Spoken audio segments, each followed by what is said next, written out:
한 주간 평안하셨죠? 예배 나오신 여러분들을 주님의 이름으로 환영합니다. 여호와의 영광과 은혜는 영원합니다.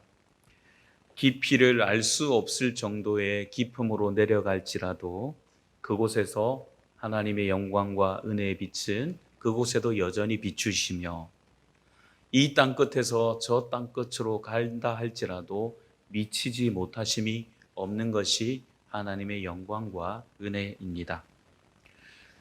아무리 깊음과 높은 곳에 올라가고 아무리 이 끝 저 끝으로 달려갈지라도 도달하지 못함이 없는 은혜. 근데 이 멈추지 않고 도달하지 못하는 곳이 없는 이 은혜가 도달하지 못하는 것이 아니라 비춰짐에도 불구하고 누리지 못하는 곳이 있으니 누리지 못하는 사람들이 있으니 그것이 바로 가리워진 사람들입니다. 거부함으로 가리워진 사람들은 이 은혜를 누리지 못하게 되어 있습니다. 거부하는 대상자들에 대해서 하나님께서 그 영광과 은혜의 소중함과 그 은혜와 영광의 누림이 무엇인지를 알게 하시는 방법이 있습니다. 그것은 바로 영광과 은혜의 필요성 가운데로 나오게 하는 것입니다. 이를 위해서 하나님은 먼저 오래 참으십니다. 하나님은 여러분과 제가 그리고 주변에 있는 사람들이 영광과 은혜의 빛에서 스스로 물러나서 그 은혜의 빛을 거절할 때 일단은 기다리십니다. 기다리시는 가운데 두 번째로 행동하시는 것이 사람을 보내십니다.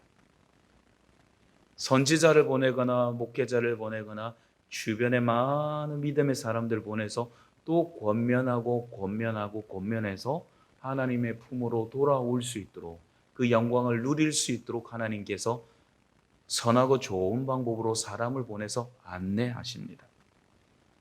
하지만 분명한 것은 사람을 보냄이나 기다림이라는 초기의 단계에서 영광과 은혜의 빛 가운데로 나오는 것은 극히 이례적이고 드뭅니다. 사람을 보내고 기다려 주실 때 하나님의 영광과 은혜의 빛을 아는 사람들이 누렸던 사람들이 그 빛 가운데로 나오면 참으로 좋으련만 사람의 마음은 무엇인가에 몰입이 되고 빠져들면 그 영광을 대체하는 것들에 대한 즐거움에 빠져서 영광 가운데로 나아가는 것이 극히 드물더라는 것입니다.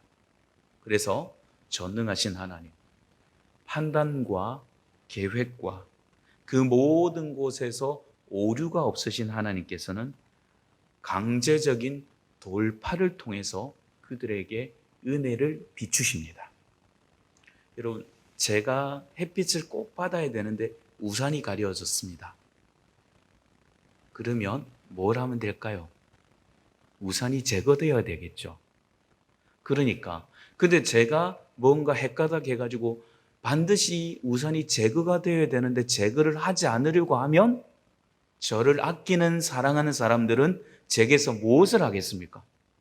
우산을 빼앗거나 날카로운 도구를 가지고 우산을 찢거나 과정을 통해서 반드시 비춰야 되는 햇빛을 저에게 비출 거란 말이죠. 이것처럼 하나님의 은혜의 영광의 빛은 모든 사람에게 비치고 그 은혜의 빛의 영광을 누리면서 살아야 되는 사람인데 자꾸 우산을 쓰거나 거절하거나 거부하거나 다른 길로 가면 하나님께서 기다리시고 우산을 걷어내라 접어라 말씀하시고 사람을 보내서 반복적으로 하시다가 그게 안 되면 꼭 비춰야 되는 것이니까 이 사람에게는 살고 죽는 문제니까 어떻게 하신다고요? 우산을 빼앗거나 찢으시는 것처럼 강력하게 돌파해 오신다 이 말이에요. 여러분, 미국이 운영하는 무기 중에 날카로운 무기들, 좀 무서운 무기들이 여러 가지가 있는데 그 중에 벙커 버스트라는 폭탄이 있습니다. 미사일이.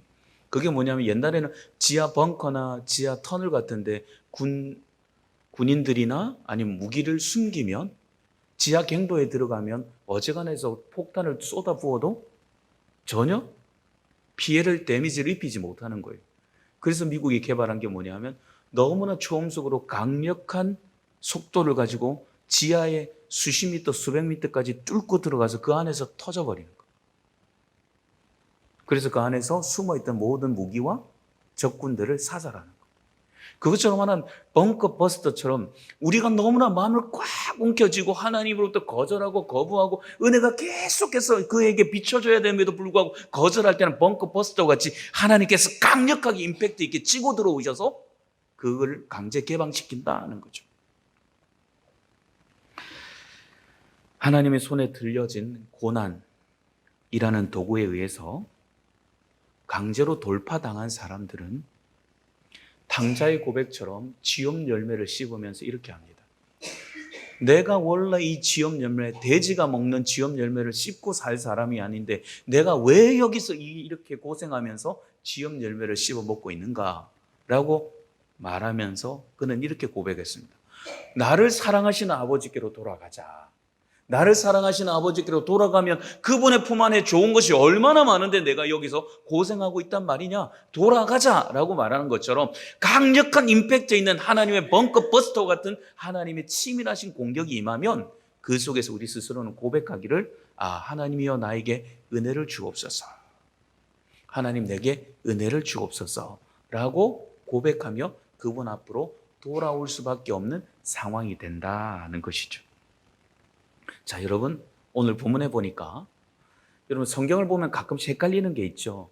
이스라엘은 뭐고 북이스라엘은 뭐고 남유다는 뭐냐? 우리나라를 생각하면 똑같이 마찬가지입니다.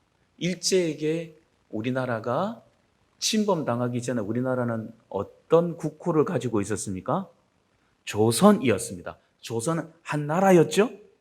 근데 그 한 나라가 일본의 강제 병합을 당하고 나서 나중에 미군과 소련군이 이렇게 뭔가를 들어와서 두 나라를 38선으로 이남과 이하로 나누면서 북한과 남한으로 나뉘었죠. 그것처럼 북이스라엘은 원래 이스라엘이라는 한 나라였습니다. 그런데 이 나라가 북쪽과 남쪽으로 두 나라로 나뉘었습니다. 그런데 북쪽과 남쪽으로 나뉘었지만 그러나 하나님은 그 민족을 너무나 사랑하셨기에 얼마나 많은 축복들과 얼마나 많은 은혜와 얼마나 많은 평강과 특별히 지키신 은혜를 그 민족 가운데 그 나라 가운데 얼마나 많이 부어주셨는지 모릅니다. 셀 수도 없고 측량할 수도 없는 그 많은 은혜를 쏟아부었는데 영어 대사 중에 이런 대사가 있죠. 호의가 계속되면 그것이 권리인 줄 안다. 그 대사처럼 이스라엘 민족에게 계속해서 하나님께서 축복해 주시니까 이 사람들이 호의가 계속되니까 그 호의를 권리로 알더라는 것이죠. 권리로 아는 것은 좋은데 그 권리에 대한 의무가 발생하는데 그 의무는 무시하고 하나님이 복 주시는 것들은 속속 받아 누리면서 하나님의 복 주시는 하나님을 뭐하냐면 무시하더라는 거죠. 외면하더라는 거죠. 여러분 이게 배은망덕 아니겠습니까? 이스라엘은 기억했어야 됩니다. 뭐에 대해서? 권리가 있으면 의무가 발생한다는 것을. 여러분들 정도는 충분히 이해하실 겁니다. 세대 정도는. 옛날에는 자녀들 중에서 제일 많은 재산을 누가 받았습니까? 예, 맞이. 장남이 받았습니다. 장남들은 참 좋으시겠습니다. 많이 받으셨는지 모르겠지만 근데 왜 주었습니까? 왜 많이 주었습니까? 단순히 먼저 태어났어요? 이거는 대단히 단편적인 생각입니다. 그 내용의 의미를 알고 보면 많이 줄 수밖에 없습니다. 장남들 같은 경우에는 그 모든 사람들에게 재산의 절반을 거의 분할을 해주었는데 다른 형제들에 비해서 왜 그랬냐 하면 부모님이 돌아가시고 나면 가정의 모든 대소사와 집안의 명절이나 모든 손님들을 맞이하는 일을 누가 했냐면 아버지 어머니 역할을 하는 장남이 했단 말이죠. 그럼 손님들이 왔을 때 뭔가를 드시게 하고 그냥 왔을 때 맨입으로 돌려보낼 수가 있습니까? 손에 뭐라도 하나 들려보내야 되지 않습니까? 그러면 그 많은 손님들이 오면 올수록 누가 다 처리하냐면 장남집에서 처리하는 거예요. 동생들이 다 장남집에 모이고 형제 사촌들이 다 장남집에 모이고 그래서 잔치하고 그래서 행사를 치러 나간단 말이죠. 그러면 그 많은 잔치들은 누가 감당합니까? 장남이 감당해야 되는데 장남에게 재산이 없으면 그 모든 일을 치루어낼 수가 없는 거예요. 그러니까 재산에게서 형님다운 형님, 부모님이 돌아가시고 나면 집안을 잘 건사하라고 그래서 재산을 절반을 준 겁니다. 그런데 그 장남이 재산은 받고 동생들이 올 때마다 니네들 이제 오지 마. 오니까 귀찮아. 사촌들이 올 때마다 제발 좀 이제 그만오시오. 우리 재산이 축나요. 오지 마시오. 라고 말한다면 권리는 받고 뭐를 다하지 않는 거예요? 의무를 다하지 않는 거예요. 그러면 그런 사람이 생기면, 그런 장남이 있다면 집안은 어떻게 될까요? 풍비박산이 나는 거예요. 형제끼리 싸우고 분열하고 다툼이 일어나고 온전한 집안이 될 수 없는 상태가 된단 말이죠. 맞습니까? 인간적인 관계가 이렇단 말이에요. 이것처럼 하나님과 관계도 단순히 생각해보면 그렇습니다. 하나님 우리가 생각할 때 어찌 대화하고 어떻게 섬기는가를 생각할 때 그분이 우리에게 축복하시고 은혜 주시는 것은 그분과의 관계 속에서 그분이 우리를 축복하시는 대상도 되지만 우리와 그분은 축복을 받아 누리면 누릴수록 그분 안에서 우리는 뭐가 발생하냐면 의무가 발생한다. 근데 여러분, 하나님 우리에게 너무 많은 것을 기대하지 않습니다. 영적인 의무는요, 몸과 마음을 다해 하나님을 사랑하면 됩니다. 하나님 우리의 주인이시고 은혜의 축복의 통로이시기 때문에 우리는 몸과 마음을 다해서 그분을 사랑하면 됩니다. 하나님께 껌딱지처럼 떨어지지 않고 붙어 있으면 됩니다. 그런데 하지만 계속되는 호의에 대해서는, 축복에 대해서는 계속해서 받아 누리기를 원하고, 하나님이란 존재 자체에 대해서는 뭐냐면 무시하고 짓밟더라 하는 것이죠. 여러분, 부모들도요, 여러분들도 부모이시지만 5살, 6살, 7살 되는 애들이, 그 꼬마들이 자기 엄마 아빠를 말하는데 잘라먹고 계속해서 무시하면 대부분 이렇게 말합니다. 너 왜 엄마 아빠 무시하니? 10대들이 반항하면서 뭔가를 대들면 이놈 봐라. 너 지금 내 집에서 밥 먹고 내가 주는 돈으로 공부도 하면서 너 나 엄마 아빠를 무시하니?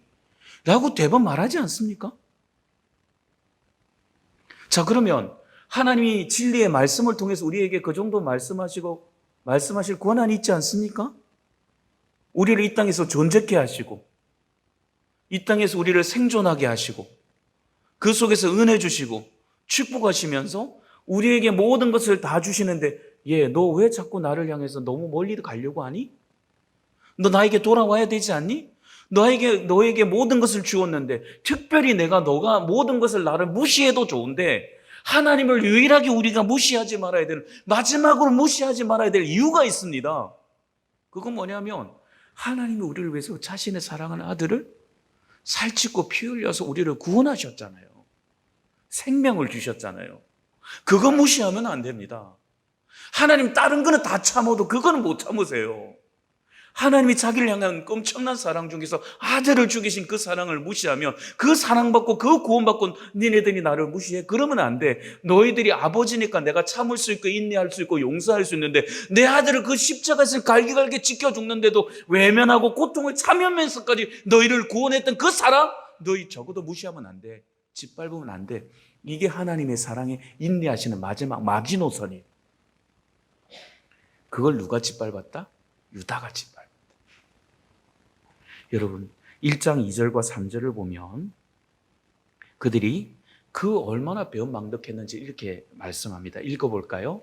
시작. 하늘이여 들으라, 땅이여 귀를 기울이라. 여호와께서 말씀하시기를 내가 자식을 양육하였거늘 그들이 나를 거역하였도다. 자, 여기까지 조금 이해는 됩니다. 자식이 살다 보면 사춘기도 있을 수 있고 이렇게 저렇게 해서 좀 반항도 할 수 있고 외면도 할 수 있죠. 하나님 그거 다 용납하십니다. 전혀 문제 없습니다. 그런데 같이 읽을까요? 시작. 소는 그 임자를 알고 나귀는 그 주인의 구유를 알건만은 이스라엘은 알지 못하고 나의 백성은 깨닫지 못하는도다 하였도다. 여러분, 매일마다 밥을 주는 주인에 대해서 소도 알고 나귀도 안답니다. 이 말은 뭐냐면 조건 없이 계속해서 주니까, 나에게 밥 주는 주인이 저 주인이구나. 주인의 발자국 소리만 들어도, 숨소리만 들어도 저 사람이 내 주인이구나 알더라는 거죠. 하나님 그 정도로 모든 사람이 알 수 있을 정도로 은혜 주시고 축복해 주시고 모든 것을 다 주셨는데 뭐 하더라? 나귀는 알고 소는 알고 주인을 아는데 너희는 뭐냐? 라는 것이 질문입니다.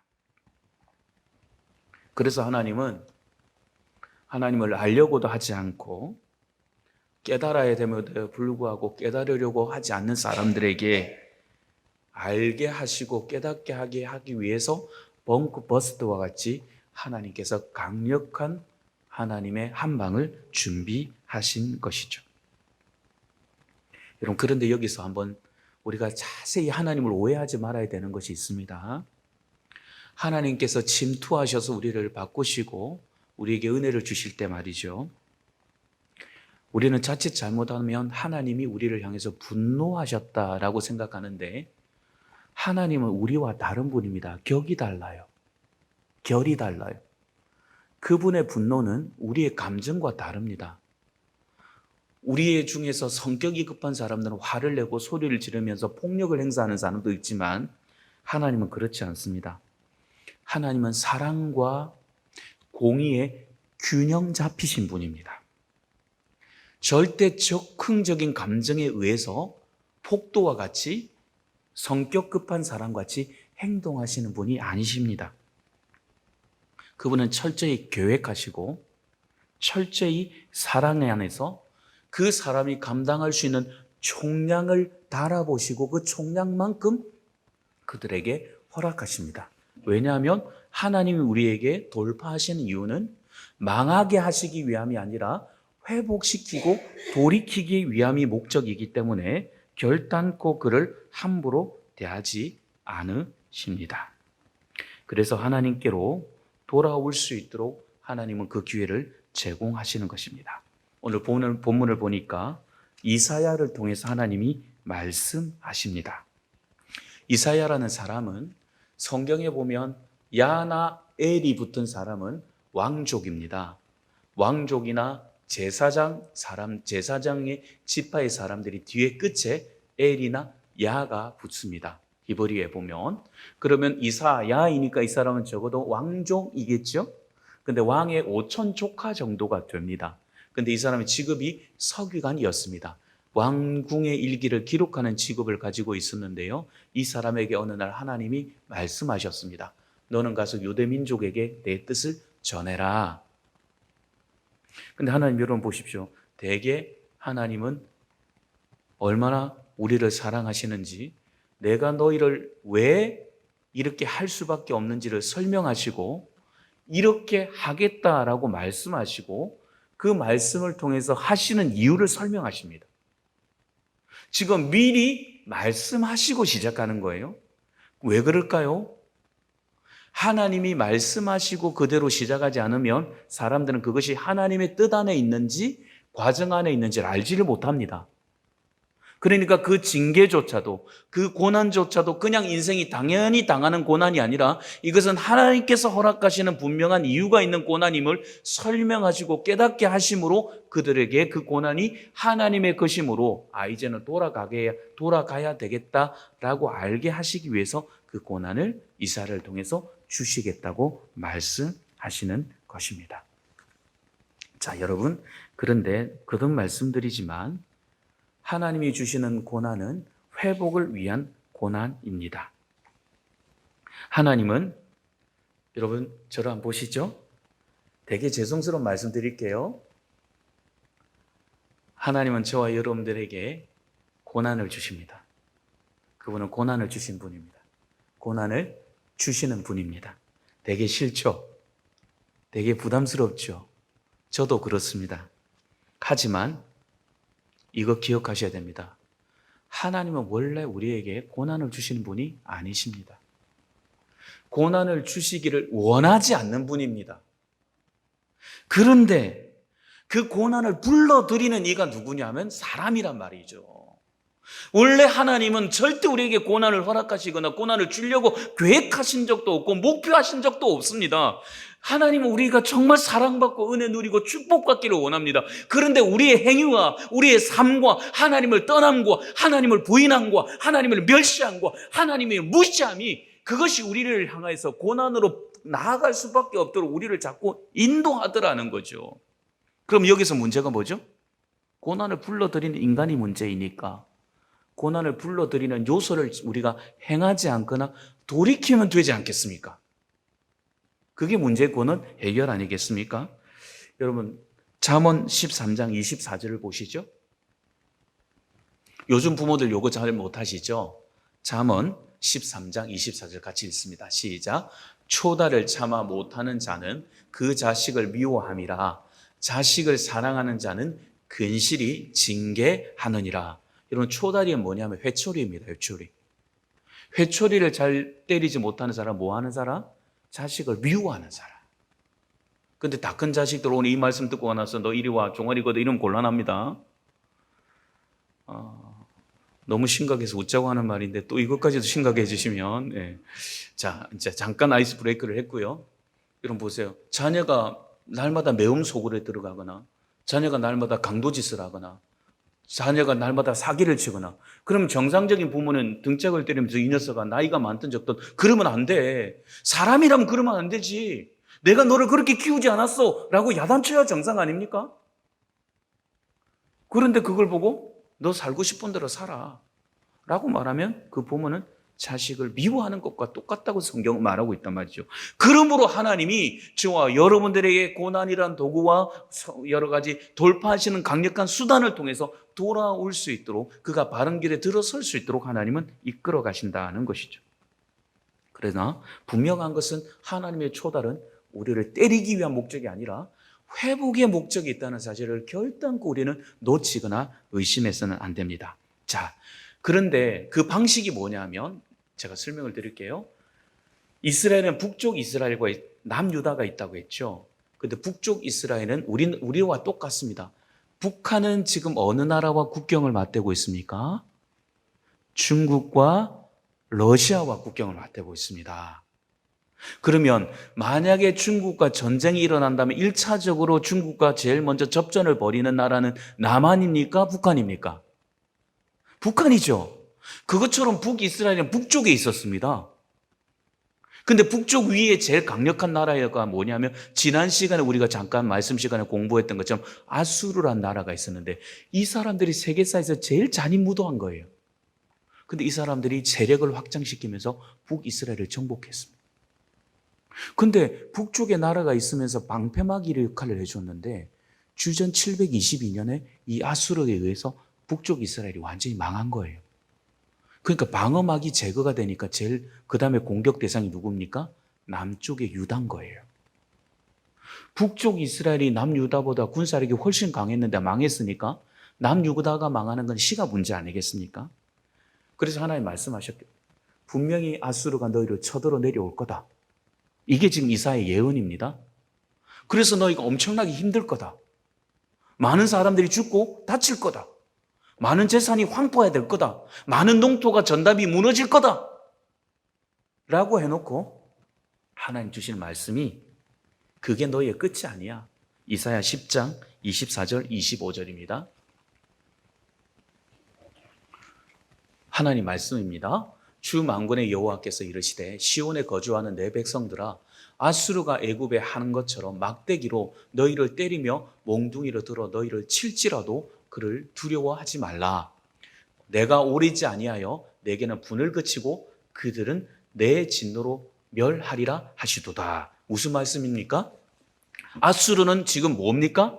유다를 회복시키고 돌이키게 하기 위한 뭐다? 도구일 뿐입니다. 지금 그들을 강력하게 만들고 그들이 강력해진 것은 하나님의 허락하심이긴 하지만 하나님은 유다를 보호하시고 그들을 하나님 품으로 돌아오게 하기 위해서 아수르를 잠깐 도구로 쓰시지만 결국은 누구로부터? 아수르로부터 누구를? 유다를 지켜주시고 보호해 주실 것이라고 말씀하고 계십니다.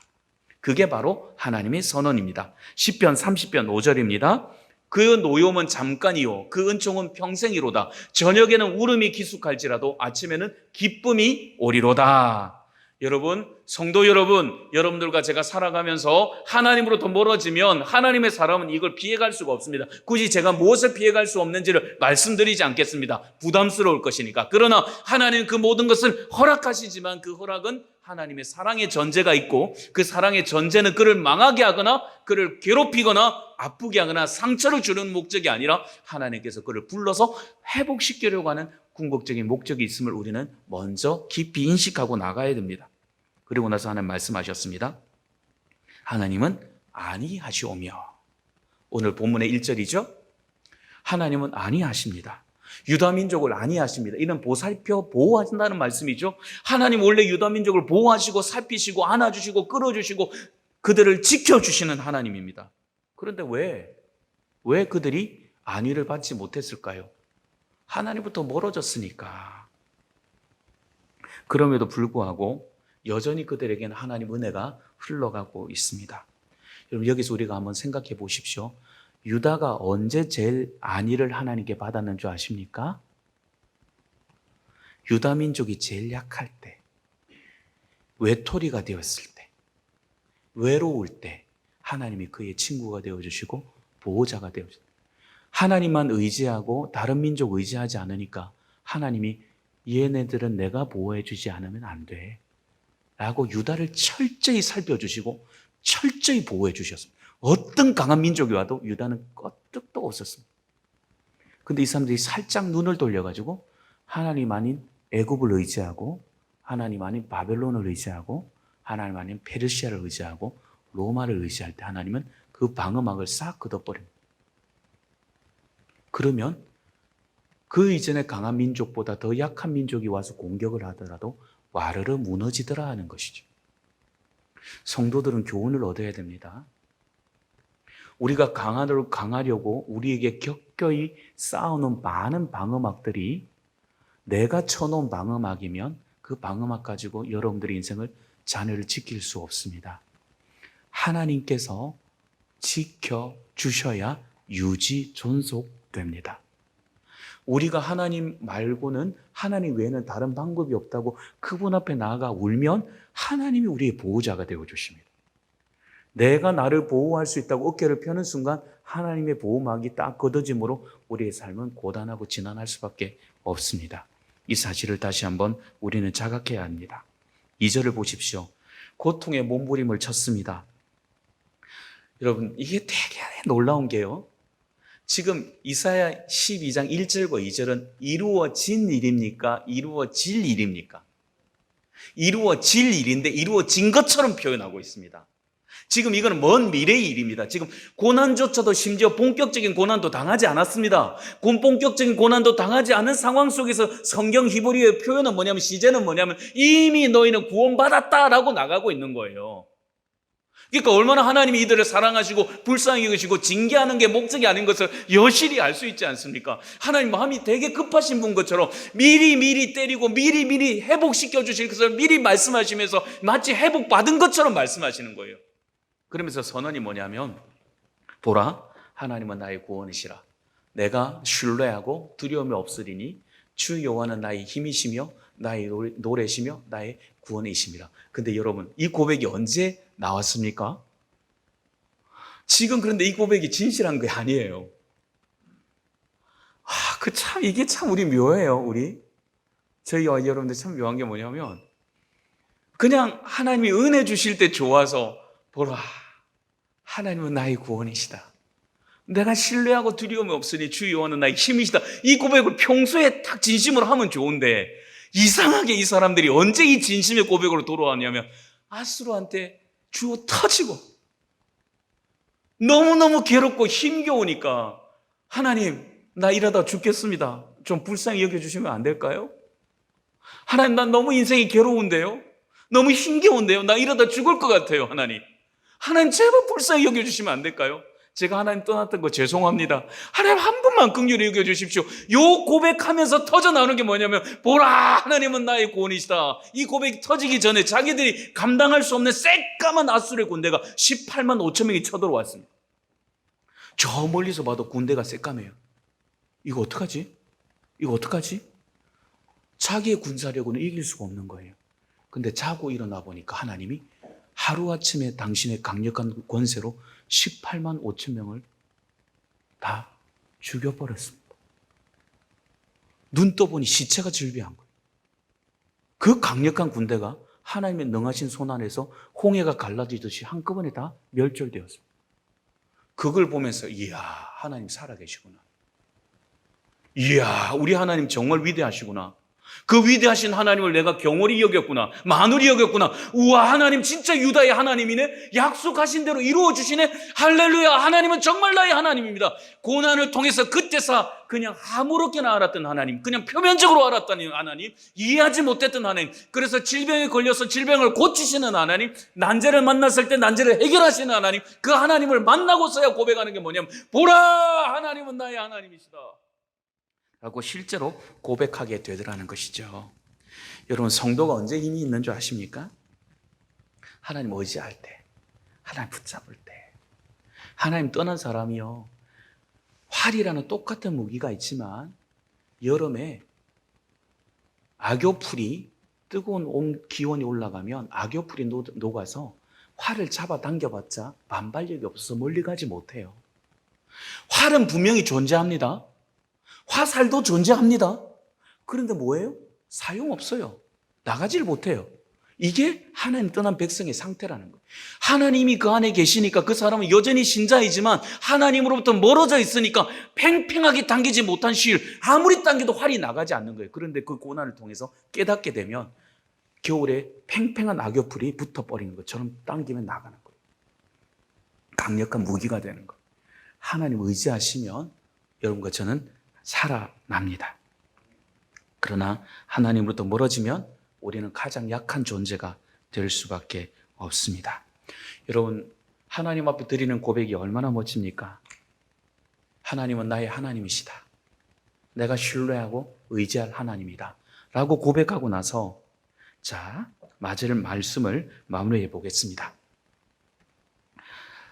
저는 설교 시간에 한 2시간씩 되면 좋겠는데, 저 혼자 신나서 떠들어봐야 이게 받아들이는데 한계가 있으니까, 이걸 올라가서 이렇게 할 때마다 이것도 놓칠 수 없고 저것도 놓칠 수도 없고, 참 어떻게 해야 되겠는가, 참. 하지만 속으로, 목사님 평생 갈 거니까 그만하세요.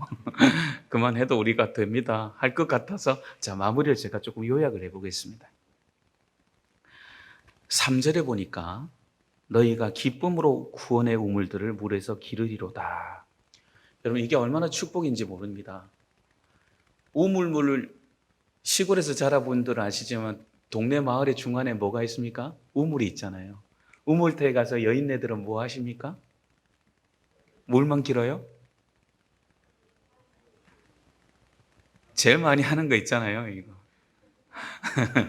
이거 뒷담화도 하고, 뭐 옆집에서 누가 뭐 했다더라 뭐 이야기하고, 거기서 다 하잖아요. 숟가락이 몇 개인 거 다 이야기하잖아요. 수다 떨면서 가족끼리 공동체를 형성하지 않습니까? 평화의 시대에 수다를 떨 수가 있는 거예요. 근데 폭탄이 떨어지고 무기가 떨어지고 적군들이 와서 짓밟으면 우물물 길어로도 못 가요. 목이 말라도 함부로 갔다가 잡히면 죽어요. 그럼 우물에 못 가는 거예요. 근데 지금 하나님이 은혜를 주시면 평화의 때가 오니까 옛날처럼 조잘거리고 마음껏 막 뒷담화든 뭐든 할 수 있는 동네 사람들 모여서 막 하고 웃고 있을 수 있는 시간이 도래하게 될 건데, 그게 하나님이 전쟁을 마무리하시고 평화를 주시는 시대에 일어나는 일들이라는 것이죠. 그때 그러면 사람들이 뭐 어떻게 되느냐, 이겁니다. 4절입니다. 4절 이제 마무리할게요. 같이 읽어볼까요? 시작. 그날에 너희가 또 말하기를 여호와께 감사하라.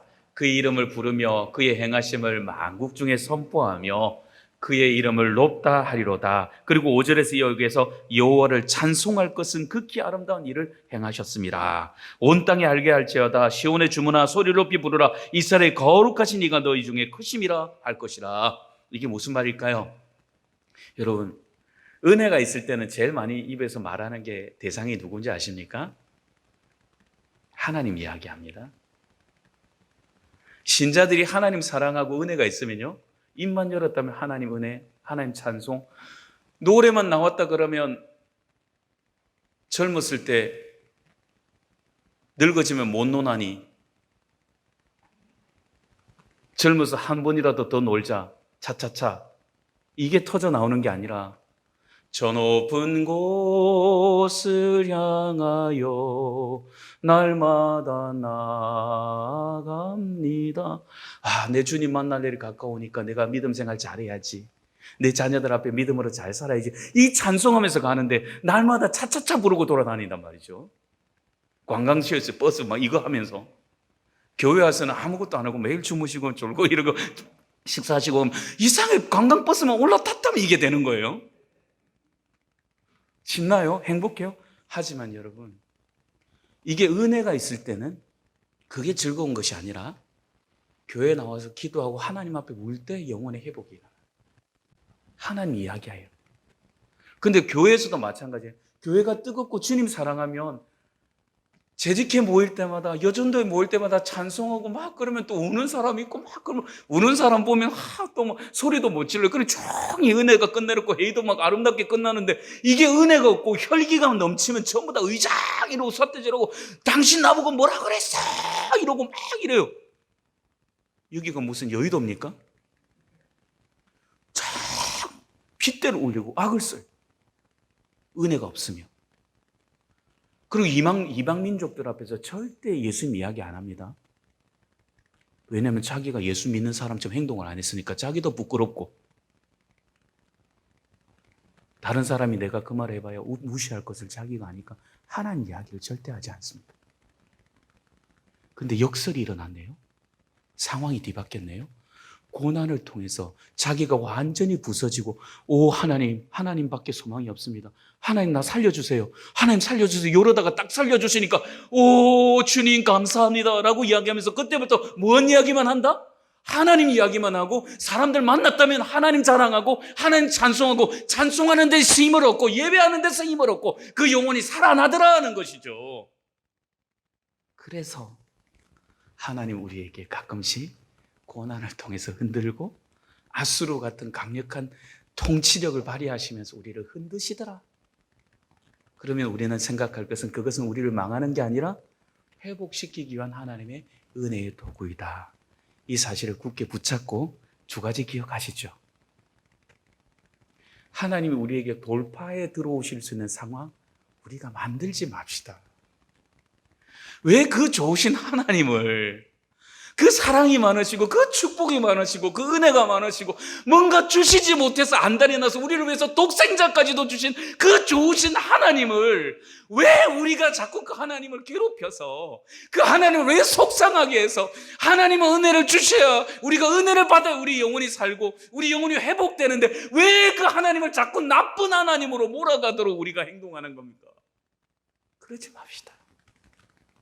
그리고 또 하나, 우리가 사람이니까 목사인 저도 큰 소리 쳐도 정말 자신할 수 없습니다. 저도 자신할 수 없고 저도 실수가 많은 사람입니다. 근데 하나님 그런 저를 불쌍히 여겨주세요 라고 나오면 그분은 두말하지 않고 그냥 보듬어 주세요. 두말하지 않고 회복시켜 주세요. 그러니까 주의 성전을 사모하시고 나오셔서 하나님 앞에 몸부림치며 울 수 있는 것, 그게 은혜입니다. 오늘 조금 힘든 말씀해서 죄송합니다. 아픈 말씀해서 죄송합니다. 저는 그냥 여러분들이 잘 되고 복 받았으면 좋겠습니다. 그냥 아픔 없이 상처 없이 그냥 그렇게 행복하셨으면 좋겠습니다. 그런데 하나님을 떠나면 행복이 없대요. 하나님 멀어지면 그 행복이 아니래요. 그래서 하나님이 여러분들과 여러분들 주변의 사람들에게 아수르와 같은 상황을 허락하실 수밖에 없대요. 그걸 말씀드리는 게 저는 너무 괴롭고 고통스러워요. 하지만 하나님은 그것을 통해서 여러분과 저를 망하게 하시는 것이 아니라 회복시켜 주시려는 근본적인 뜻이 있기 때문에 그 말씀을 다시 붙잡고 적어도 여기에 나와 있는 분들 하나님 떠나지 마시고 하나님 굳게 붙잡으시길 바랍니다.